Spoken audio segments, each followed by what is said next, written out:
Hey, what's going on? I'm pretty excited to have the Quest 3 here. It came in the mail today. I'm excited to open it up, check it out. I am going to be doing a bit of a comparison between the Quest 3 and the Quest Pro, because that's mostly what I've been using, is the Quest Pro recently. And my wife has been using the Quest 2, so I think we're going to look at kind of an upgrade path where if I like the Quest 3, I'll keep the Quest 3. If I prefer the Quest Pro, I'll keep the Quest Pro. My wife will get the Quest 3. I'm eager to check it out. We're going to open it up and I'm going to do just an initial comparison on the Quest 3 versus the Quest Pro. I'll show you a couple of different things and give you my thoughts on it, and potentially we'll have a more in-depth review later on. But let's go ahead and get to it, just the initial thoughts. All right, so here we have it, the Quest 3. I've used a Pico 4 before, and obviously I've said I've used the Quest Pro most recently. That's been like my main VR headset I've been using.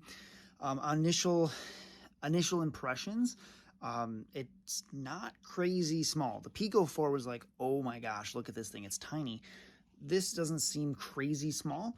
If I take off this face gasket, it will look quite a bit smaller, but the gasket itself, that's pretty big. I'm gonna try to put on my Quest Pro and then put on the Quest 3 to see how it compares, just putting it on initially, the feeling of it. I use these glasses with the Quest Pro, and I'm actually really interested to see what I think about the Quest 3, because the Quest Pro, if you know, has a open bottom design. So when I'm wearing it, I can still see like down here, and I can see what's around me, and it helps with like a claustrophobic type feeling when you're in VR. If it's totally closed off, you're like, oh my gosh, like I'm stuck in here. And I just wonder, have I grown used to this feeling of it's very open in the Quest Pro? And maybe I have, maybe I haven't, so I'm curious to try it out. Also, the clarity of the lenses, again, I haven't even tried the Quest 3 yet. I still have those stickies on there, which my stickies came like kind of goofy. I'm surprised that they weren't perfectly applied. They just seem like haphazardly thrown on there. I'm curious to see the clarity, because I'm so used to the Quest Pro, and then I had the Pico 4 before this, where I'm like, yeah, the clarity, they're pancake lenses, they should look great. I don't know if I'm going to be that blown away by the Quest 3, so I'm curious to see. Let me try to prop this up here, though, and let's throw on the Quest Pro. This is my process for putting the Quest Pro on. I would just kind of pull on this, and boom, it's on. I might adjust a little bit, and there we are. It just booted up for me, and to take it off, it's just like that. I just pop it right off, and we are good to go. This usually lives on its charger. It's got that nice charging base, so it normally lives there on the charger. Now let's go ahead and take off these stickies. Ooh, that's satisfying. Take off that sticky there. Boom, there we go. And we'll pop this on for the first time. I am gonna narrow down the IPD slider. It's at the bottom. I'm gonna put it a little bit off the smallest setting, because I think my IPD is 62, 63. So we'll try it around there.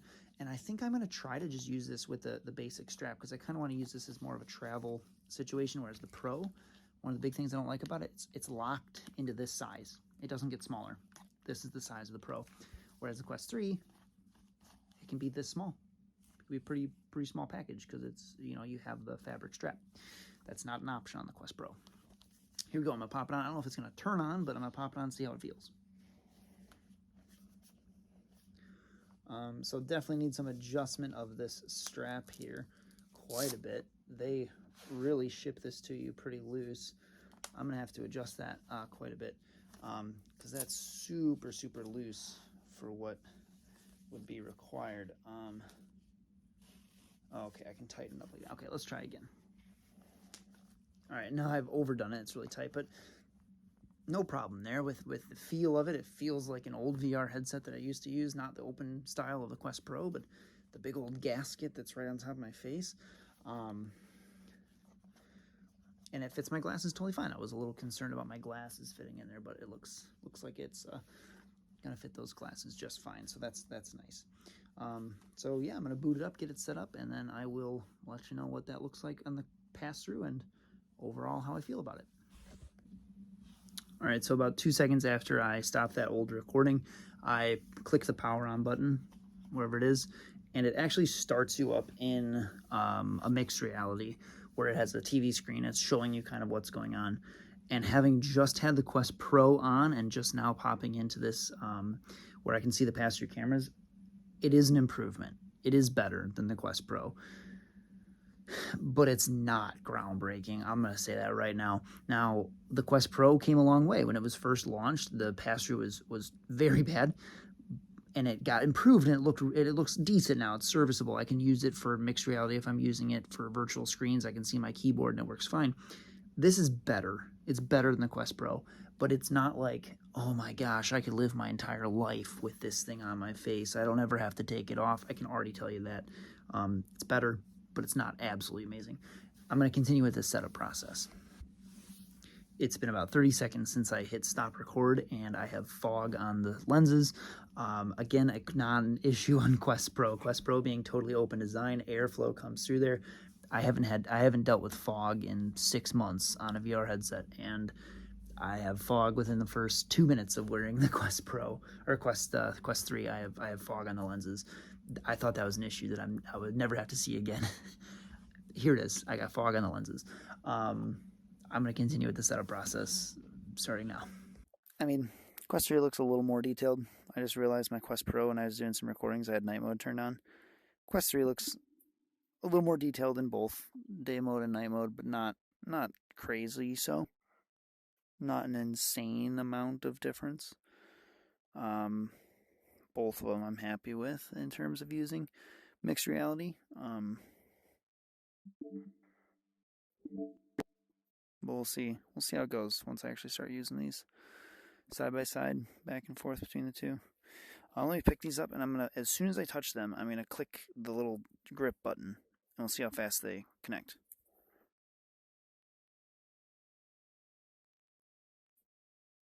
And there it is. There was that speed for connecting once I picked up the controllers, to go from hand tracking to controllers. And then I'm going to put them down, and we'll see how fast it goes from controllers to hand tracking. Moving around, set them down, hands off. And there you go, back into hand tracking. So that's pretty quick. Pretty quick there. I do like the haptic touch that you give it that. Feels good, sounds good. Helps you know, like, hey, I'm touching something. Hey, I'm grabbing something. You get a little audio click, which is nice. So yeah, there's some more initial impressions. Hopefully my audio recorded this time. A couple other things I said in that audio recording that potentially didn't record.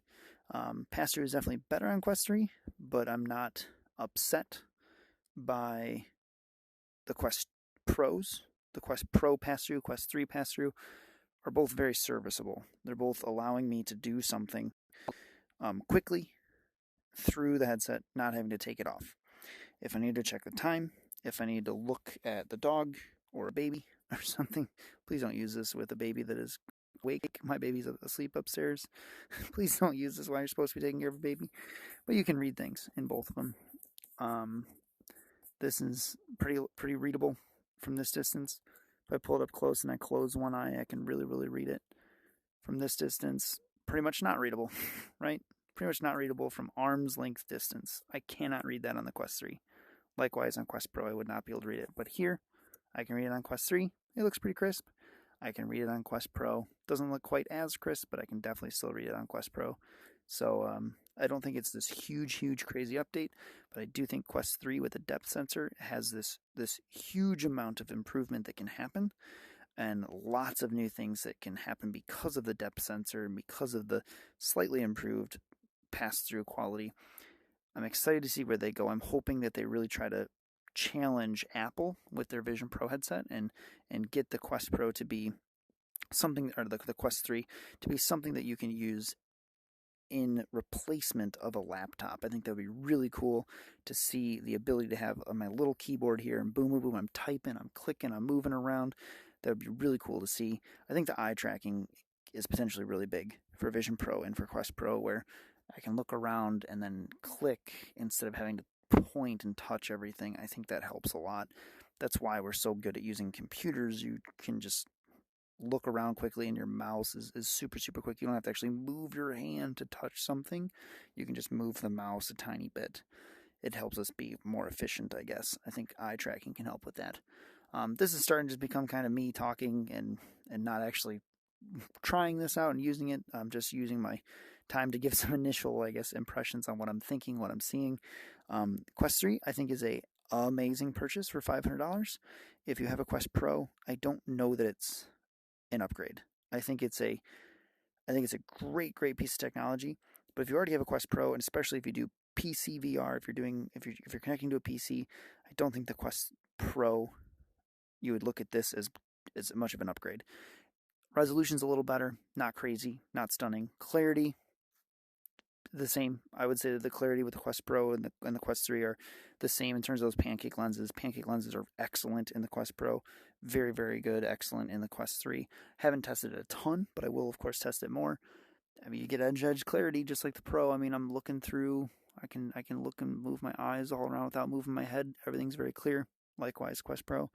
I like the form factor of Quest Pro, where it's got the open bottom part, where you get no fogging and you can kind of see through at your workspace. You can see down, see your keyboard, see whatever you need to, and then you can look back in at the virtual environment.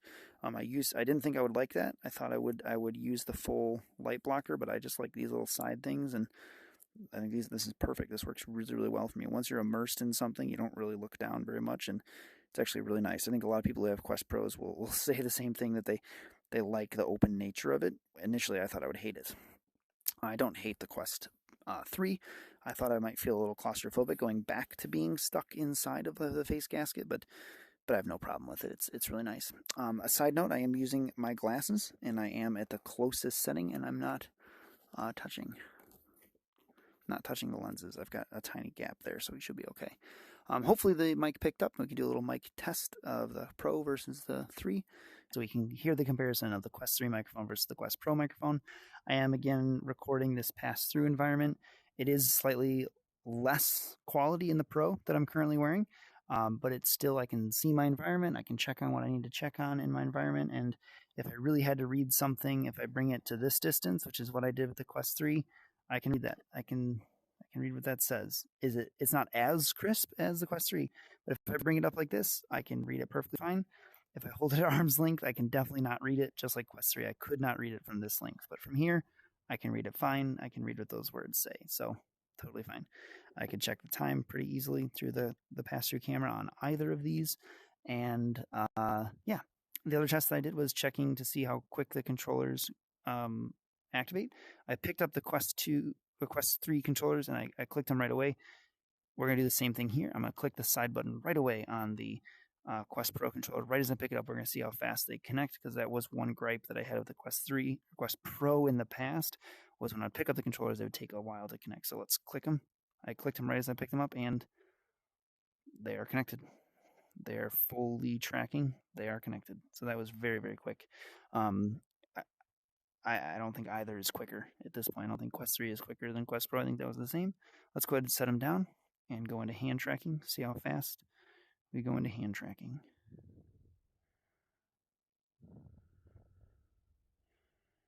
Oh, this is taking much more time. Quest 3 was instantly in hand tracking. Not instantly, but it's much, much faster than this.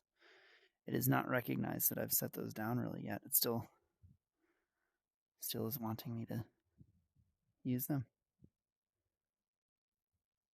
Perhaps I have the setting on where I have to click them together to turn it on or turn it off. There was a setting like that. I mean, I could just click. I think I have it turned on where I have to say hand tracking, because I don't often use hand tracking.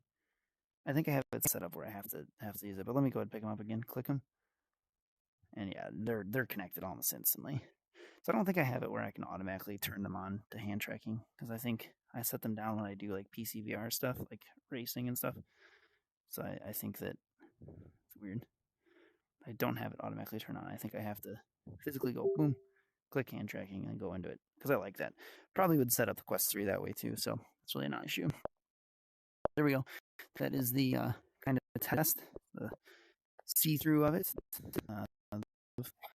of stuff. I mean, I can read this here. I can check my camera, or check my time, and I can read that text there. I can read that text there. It's fine for me to read. Quest Pro is a little like glitchy, I guess. I think the Quest 3 holds it a little more stable. But yeah, there's that. Let me know what you think. Let me know if you have any questions on Quest Pro versus Quest 3. Hoping to do more testing and videos on this soon. But with that, take care. Bye.